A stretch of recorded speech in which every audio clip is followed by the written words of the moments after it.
Jemi rikthyer sërish në studio dhe unë kam në dorë vëllimin e parë të serisë Legjenda e Durrësit, tregime për fëmijë dhe të rritur dhe pleqje dhe të rinj me titullin Dinastia e Mbretit Epidamn. Libri trajton themelimin mitik të qytetit Kala të Epidamnit dhe portit të Dyrakonit, duke i vendosur ngjarjet në disa breza para luftës së Trojës në fund të epokës së Broncit. Dhe unë kam kënaqësi të kem botuesin dhe shkrimtarin e këtij libri që le të themi më shumë se shkrimtar është autori i këtij libri, është i ka të gjitha bashkë, edhe historinë për shkak të një mbiemri me peshë që mban, kam kënaqësinë të kem Epidamn Mojkom Zeqën. Epidamn. Faleminderit zoti Samargjiu, gjithmonë kënaqësi. E vlerësoj shumë dhe kam gjithmonë kënaqësinë të të prezantoj edhe me emrin e babait për shkak të respektit figurës së tij që është padyshim një nga mendet më të dritur që ka prodhuar Shqipëria. Epidamn. Faleminderit që erdhe, u desh Samiti që të vije edhe të bëhesh i mbar. Tregoj pak nga të lindi ideja për të vijuar, në fakt nuk është libri para që ti sjell, ke pasur edhe një tjetër botim, cili po ashtu e ke provuar këtu në studio. Pse? Pse ky lloj stili? Sepse edhe vëllimi i parë ishte me ilustrime, ishte shumë i bukur. Pse? Sa më shumë pak fjalë, aq më shumë ilustrime është çelësi. Ne po luftojmë kundër botës digjitale. Nuk fiton dot kundër YouTube-it, kundër videove, Reels është e pashmangshme. Kjo është mënyra më e mirë për ta luftuar atë, sepse në fillim të tërheq ilustrimi, më pas ato fjalët me rim, është mënyrë e mirë për të përçuar informacion jo vetëm te fëmijët, por edhe te të rriturit. E kuptoj. Vetëm sa vështirë ka qenë? Sa vështirë është po të pyes tani ta përshtatësh një botim për fëmijë? Po. Sa vështirë është? Unë nuk do thoj që është vështirë gjetër rima, është vështirë të kthehen disa ide komplekse, të vështira të kthehen thjeshta, me një gjuhë thjeshtë. Jo, sepse flet për fëmijët është më ndryshe, se ti duke qenë se ne jemi adultë, kemi më kollaj të shkruajmë për njëri tjetrin. Pra, për të drejtuar një audiencë që është e moshës tonë. Por duhet vjen pak duhet veshim atë petkun e fëmijës, që të jemi edhe për ata është art më vete kjo, por nuk e bën dot kushdo. Duhet përdorë një gjuhë e thjeshtë, por nga ana tjetër disa koncepte, ne për shembull kemi gjamën e famshme. Atë fjalë përdor, tani më pas e shpjegoj çfarë është gjama, por edhe fëmia mësohet me një fjalë të re. Do të thonë, si përdorë fjalë të thjeshta, përdoren edhe fjalë më komplekse, duke ja shpjeguar si thua fëmijës çfarë është dhe krijon edhe një bashkëbisedim me prindërin këtë rast ose gjyshin, i cili më pas ja shpjegon se ç'është kjo dhe si thua fëmia mëson më shumë fjalë. Mos harrojmë, fëmia mund mësoj me mira fjalë, nuk do të përqendrohemi vetëm te 50 fjalë që ne përdorim në të folurën e përditshme, mos, po, jo, hajde, hik. Por do të mësojmë edhe fjalë tjera që janë për te, si thuash, aktiviteteve ditore që ne kemi. Epidamn, tani është bukur, sepse është edhe vetë Dinastia e Mbretit Epidamn, është dhe emri jot Epidamn, që padyshim nga këtu e ka marrë babi emrin. Tani, si është të shkruash kur shkruan emrin tënd? Është emër vështirë, nuk duhet as Shqipëria as në Amerikë. Unë, si thuash, e kam vujt këtë emër. Në Amerikë si thrasin? Përdor këto nickname ndryshme, kam me epos. Okej, po jo, kështu Epidamn nuk ta son dot gjatë botë. Është vështirë. Mos harrojmë që ka emrin Dam, damnim, si thuash, ose kemi edhe fjalën dëm. Nuk është se tingëllon mirë, se dhe mos qarëshjet fetare. Nga ana tjetër është emri im, unë jam shumë krenar, ku kam qenë në Durrës shkollë u tallshin gjithë kalamajt. E kam vujt këtë gjë, po nga ana tjetër unë jam krenar për emrin. Si ndihesh që ti me këtë emër shkruan për mbretin që ka këtë emër, nga ti ke marrë emrin, për çfarë ndjesh? Është ndjesi interesante, e bukur, se duke si jam fiksuar me emrin, është emri vjetër i Durrësit, që vjen nga mbreti. Unë doja, masi vdiq Mojkomi, që të kuptoja nga vite emrin. Emrin ma ka dhënë babi. Dhe doja ta kuptoja çfarë është ky Epidamn, nga vjen, se ka shumë aspekte, jo është grek, jo i lirë, nga është ky emër. Edhe ju futa studimeve para 5 viteve dhe përfundova duke mësuar historinë e qytetit, jo vetëm qytetit, por edhe njerëzimit. Dhe në këtë rast thash, këtë histori dhe në fakt është një projekt që e ka nisur Mojkomi. Unë thash, Mojkomi kishte versionin në vetë, thash, ndoshta mund të shtojmë tek këtu, mund të bëjmë tek këtu, dhe doli një version i imi, që quhet Dinastia e Mbretit. Versioni Mojkomi quhet Legjenda e Epidamnit, që është botuar në 89-ën, që është edhe në këtë libër. Është e përfshirë të libër. Dhe brenda në libër është edhe legjenda origjinale e qytetit, e shkruar 1800 vite më përpara nga Appiani, një historian romak, i cili duke shkruar historinë e Romës, shkruaj edhe historinë e qytetit Durrësit. për herë të parë përkthehet e gjitha në shqip dhe është edhe në libër. Është në fakt 3 libra në një. E ke përkthyer ti vet? E kam përkthyer nga anglisht, nga botimi anglisht, jo nga versioni si thush grek dhe latin që ndodhet i librit. Tani ky është vëllimi i parë. Për çfarë po punon tani?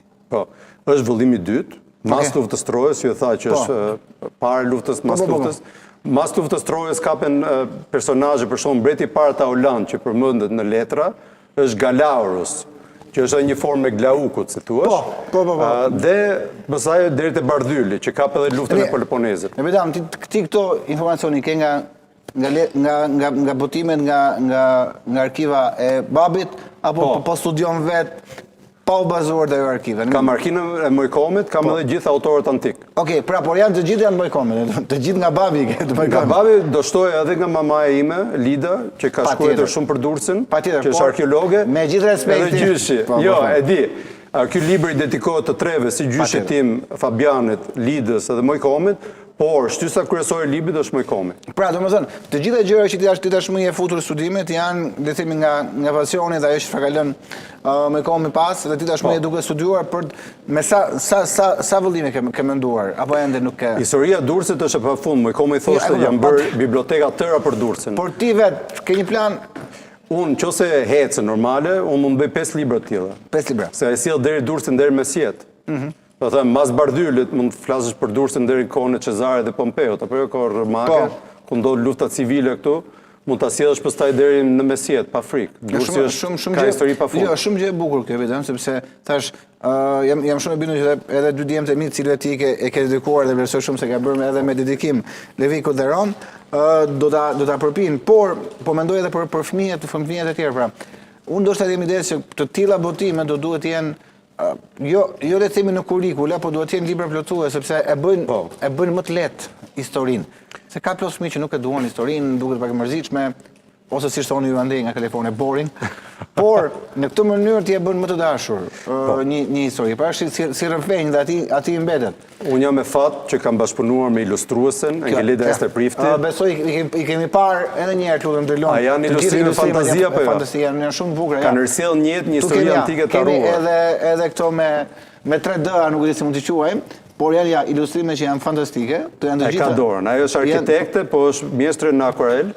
E ke menduar realisht që të hysh një projekti për të bërë edhe në kurrikula shkollore, por nuk do. Unë jam me fat që po bashkëpunoj me shtëpinë botuese Albasit, Rita Petros, është një shtëpi që më ka ndihmuar shumë, është prodhim cilësor, mos harrojmë, janë 120 faqe me ngjyra, nuk është se ti botot çdo botus. Dhe normale jemi duke diskutuar atë edhe për kthimin në anglisht. Sot e Samiti po flisja edhe me ca arbëresh për të bërë një përkthim në arbërisht. Në italisht ose arbërisht. Arbërisht është më bukur. Në këtë rast edhe me greqin, që takova shumë njerëz. Do ishte bukur, është ky qytet në fakt si Epidam, si emër, është më i famshëm edhe në botë, me që aty filloi lufta Peloponezit, një nga luftat më të famshme të botës. Nuk ishte lufta më e madhe, por është më e famshme me që u la libri Tukididit, dhe prandaj ka një interes jo vetëm akademik, por edhe në botë, ka një lloj emër që përçon ka goxha famë.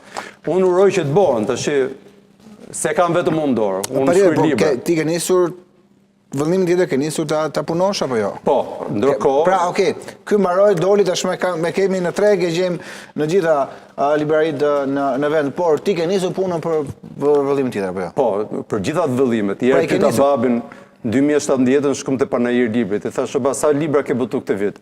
Tha, sa libra kam botu, apo sa libra kam filluar? Kam mend. Mend kishte 10. Kishte botuar 3. Ti sa ke filluar? Unë 5 i kam mend për këtë. Po për filluar ke nisur 1. Kam nisur 2, kjo e dyta po çofim si do heci, se do edhe punën e vet veçantë. Është normale. Tani e bëdam tani tjetër në Amerikë.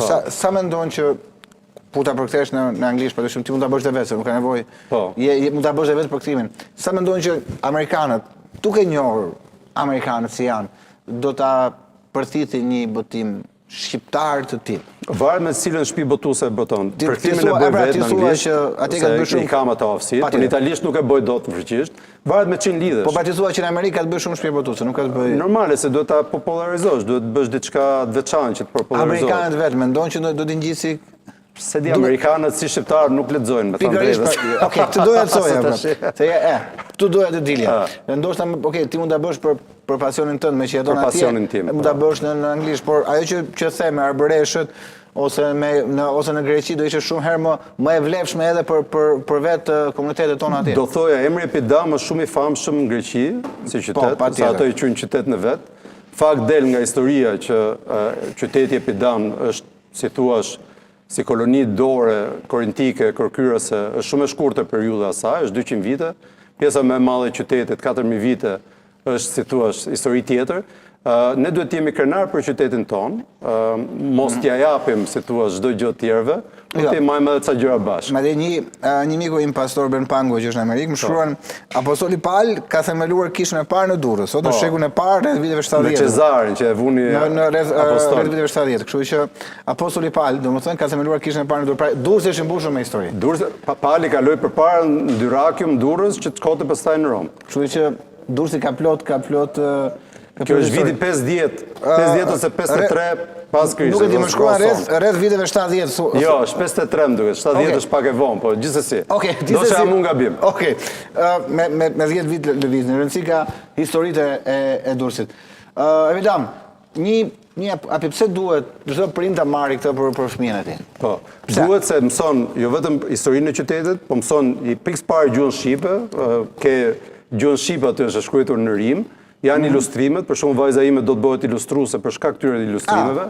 Normale. Nuk është e historia e ne duhet njohim historinë tonë se na bën më të fortë. Nëse ti takon një person dhe vjen dhe ke një diskutim, me informacionet në këtë libër ti mund të bësh një diskutim më të denj, se thua, më krenar për historinë tënde. Bile s'di takova një mikun tim që është real estate, që shet edhe në Durrës, edhe i thash, me këtë histori mund ndihmosh edhe me shit më shumë prona në Durrës, apo jo se normale, ai vjen për plazhin, por do e blej edhe historinë, do shkoj te amfiteatri, aty është vizatuar edhe amfiteatri, por edhe Gadishulli është ke Kepin e Rodonit, ke gjithë gjirin fakt Durrësit që është i vizatuar aty. Kjo më duket si bukuroshja e Durrësit apo jo?